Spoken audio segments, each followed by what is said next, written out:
মেয়েরা শুধু ছেলেদের দেখানোর জন্যই সাজে বিষয়টা কিন্তু এমন না। আমার মতে অর্ধেকেরও বেশি মেয়েরা মেয়েদের দেখানোর জন্যই সাজে। হয়তো তারা কম্পিটিশনে থাকে কে কার থেকে কতটা ভালো সুন্দর ড্রেস পরতে পারে, তাদের সাজসজ্জা কতটা সুন্দর হতে পারে। একটা মেয়ে ঘরের মধ্যে খুব অগোছালো থাকে, বিশেষ করে বিবাহিতা মেয়েরা। সংসারের কাজ করে নিজেকে গুছিয়ে নিতে সেই সময়টা আর পায় না। কিন্তু যখন নিজেকে গোছানোর সময় আসে, তখন বিছানায় গা এলিয়ে দিয়ে ভাবে, পরিপাটি থাকার চেয়ে আমার এখন একটু রেস্টের জরুরি। কিন্তু ঠিক সেই মেয়েটাই যখন কোনো সমাজে সামিল হবে, তার কিছুদিন আগ থেকে নিজেকে গোছানোর চেষ্টা করে, পরিপাটি থাকার চেষ্টা করে, এমন একটা পোশাক নির্বাচন করে যেটা অল্প দাম হলেও যাতে তাকে ফিট লাগে। সমাজ যাতে না বলতে পারে এই মেয়েটা তার স্বামীর সংসারে খুব কষ্টে থাকে। হয়তো স্বামী তার চাহিদা পূরণই করে না, তার পোশাক পরিচ্ছদ দেখে এমনই লাগছে। এমন একটা কথা কোনো মেয়েরাই তার স্বামীর বিরুদ্ধে নেবে না। একজন বিবাহিতা মেয়ে যখন সমাজে যায় তখন তার স্বামীর চর্চাই সবাই আগে করে। আর সেটা পরিচয় পায় তার পোশাক আর পরিপাটি দেখে। ঘরে না খেয়ে থাকলেও মানুষ কখনো খুঁজে না দেখতেও আসে না, কিন্তু বাইরের সমাজ পরিপাটিটাই আগে দেখে। একজন স্বামীকে দিয়ে একজন স্ত্রীর পরিচয় হলেও একজন স্ত্রী যখন কোনো সমাজে সামিল হয়, তখন সেই স্ত্রীর দ্বারাই তার স্বামী পরিচিতি লাভ করে।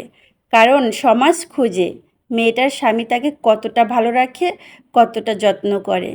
অধিকাংশ বিবাহিতা নারী সমাজে তার স্বামীর জন্যই সাজে, অন্য ছেলেদের দেখানোর জন্য নয়। হ্যাঁ, হয়তো মেয়েদের জন্য হতে পারে, কারণ প্রতিটা মেয়েরাই অন্য মেয়েদের থেকে পারফেক্ট থাকতে চায়, একটু উপরে থাকতে চায়। আমাদের পুরুষ সমাজ নারীদের সবসময় ভুল বুঝে, নারীদের দোষারোপ করার চেষ্টা করে।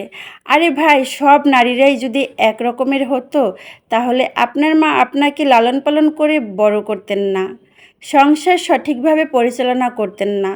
মেয়েদেরকে দোষ দেওয়ার আগে আপনি ভাবেন, আপনিও কোনো না কোনো মায়ের সন্তান, আর আপনি যাকে দোষ দিচ্ছেন সেও কোনো সন্তানের মা।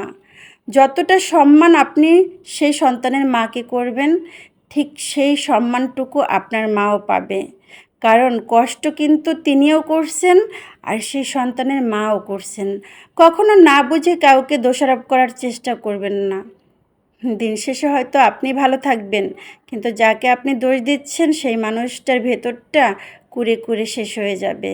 সে খুব অস্বস্তি ফিল করবে যে তার প্রিয় মানুষটাই তাকে এভাবে দোষারোপ করতে শুরু করছে। আশেপাশের অনেক ঘটনা হয়তো দেখেন, বুঝেন। পৃথিবীতে ভালো মন্দ মিলিয়েই মানুষ, আর মানুষের জন্য এই দুনিয়া, তাই না? দুনিয়া চলতেছে ভালো মন্দের উপরেই, তাই বলে যে সবাই খারাপ হবে এমনটা না। যত্ন করতে শিখুন, আর বিশ্বাস রাখতে শিখুন। বিশ্বাসের উপরেই সংসার টিকে থাকে। যে আপনাকে ভালোবাসে সে আপনাকে ছেড়ে কখনোই কোথাও যাবে না। আর একটা কথা কি, যে যাওয়ার সে এমনিতেই যাবে, তাকে যত চেষ্টা করেন ধরে রাখতে পারবেন না। অন্যের সংসারের জন্য নিজের সংসারে কখনো অশান্তি করার চেষ্টা করবেন না, কারণ মানুষ সবসময় না খেয়ে থাকলেও মানসিক শান্তিটাই বেশি খুঁজে। অনেক কথাই শেয়ার করলাম, তার মধ্যে একটা কথা হলো, বেশ কিছুদিন আগে একটু আমাদের এখানে বৈশাখী মেলা হইতেছিল। তো সেখানেই গিয়েছিলাম, সেখানে একটু রাতের বেলায় ঘোরাঘুরি করে ঘন্টাখানেকের মতো, তো তারপর বাসায় চলে আসছিলাম, আর টুকটাক কিছু কেনাকাটা করে নিয়ে আসছিলাম। এই একটু মেলাতে যা যা পাওয়া যায় সেইগুলোই। তো আমার কথাগুলো আপনাদের কেমন লাগলো কমেন্ট করে কিন্তু জানাবেন। ভিডিওটা ভালো লাগলে লাইক কমেন্ট শেয়ার অবশ্যই করবেন।